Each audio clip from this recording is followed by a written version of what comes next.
You know, it's one of the most incredible transformations in all of history, when you really think about it. How did a tiny apocalyptic Jewish movement on the very fringes of the Roman Empire become an institution that would literally shape Western civilization for 2,000 years? So, how on earth did that happen? That's what we're going to dig into. Right, so this is the huge question, isn't it? How do you get from a small group of about 120 people reeling from the execution of their leader to a global institution? I mean, it's just mind-boggling. And the most amazing part, the basic blueprint for all of it was laid down in just about 70 years. Okay, so here's how we're going to break this down. First, we'll start where it all began, in Jerusalem. Then we'll look at a major crisis that actually led to its expansion. After that, we'll dive into a debate that was crucial for creating a universal faith. And finally, we'll see how this sort of charismatic group turned into an institution that was really built to last. All right, let's dive into part one, A Jerusalem Beginning. Our story really kicks off right after the crucifixion in Jerusalem.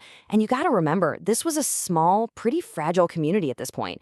This is the tiny seed that everything else grows from. I mean, just look at this number, 120. It's almost hard to wrap your head around just how small this thing started. According to the book of Acts, that's it. That's the number of people gathered in a room.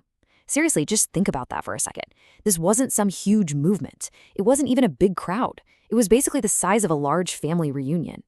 So who exactly were these people? Well, first off, they didn't see themselves as starting a new religion. Not at all. They were an apocalyptic Jewish sect. They were led by the apostles, with Peter really being the main guy. And they had this communal lifestyle, sharing everything. Their whole life was centered around the Jerusalem temple, and they were absolutely convinced that Jesus, their Messiah, was coming back, like any day now. And there's this great Greek word that really captures the vibe of the community, koinonia. It means fellowship or sharing in common. And they took it literally. We're talking sharing meals, prayers, even their possessions. It wasn't just about what they believed. It was a whole way of life that really held them together. Okay, but as you can imagine, this cozy, tight-knit group couldn't just stay in Jerusalem forever. A major crisis was on the horizon. And the really ironic thing? It was persecution that ended up sparking the movement's first big growth spurt. And things started happening fast. You know, around 34 AD, a believer named Stephen is martyred, and that kicks off this big wave of persecution. People get scared and they scatter, they flee Jerusalem. But here's the twist. Instead of stamping out the movement, it actually spreads it. They plant new churches wherever they go, especially in a city called Antioch. And then, get this, in the middle of all the chaos, their number one persecutor, a guy named Saul of Tarsus, has this mind-blowing conversion and becomes the Apostle Paul. You just can't make this stuff up. And this shift to Antioch is a huge deal. It's a game changer. Antioch was this big, multi-ethnic Roman city, a real melting pot. And it's here for the first time that these followers get a new name, Christians. But being in this new, diverse place also created a massive identity crisis, a question so big it honestly could have ripped the whole movement in two. So now we get to the heart of the matter, forging a universal faith. The church is facing this massive identity crisis. Is this whole thing just for Jewish people, or is it for everybody? The answer to that question gets decided at a make-or-break meeting, the Council of Jerusalem. So here it is, the big question that's causing all the tension. If you're Gentile, a non-Jew, and you want to follow Jesus, do you have to become Jewish first? You know, follow all the Jewish laws, get circumcised, the whole deal. I mean, literally everything, the future of the entire mission, was riding on the answer to this one question. Okay, so you've got this high-stakes debate, and it brings the three biggest names of the early church to the table. First, you've got James, the leader back in Jerusalem. He's kind of representing the more traditional Jewish-centric point of view. Then you have Paul, who's the champion for a law-free mission to the Gentiles. And right in the middle, you have Peter. He's the bridge. He basically stands up and says, hey, from my experience, God accepts Gentiles just as they are, without all the Jewish legal requirements. And the verdict? It was absolutely revolutionary. The council sides with Paul and Peter. They decide that Gentiles do not need to become Jewish to join. Now, this is more than just a theological point. Think about it. It's a brilliant strategic move. By taking away that huge cultural barrier, they basically threw open the doors for anyone in the Roman Empire to join. This is the moment that truly establishes the idea of a universal church. The Greek word for that, by the way, is katholikos. Sound familiar? This is where we get the word Catholic.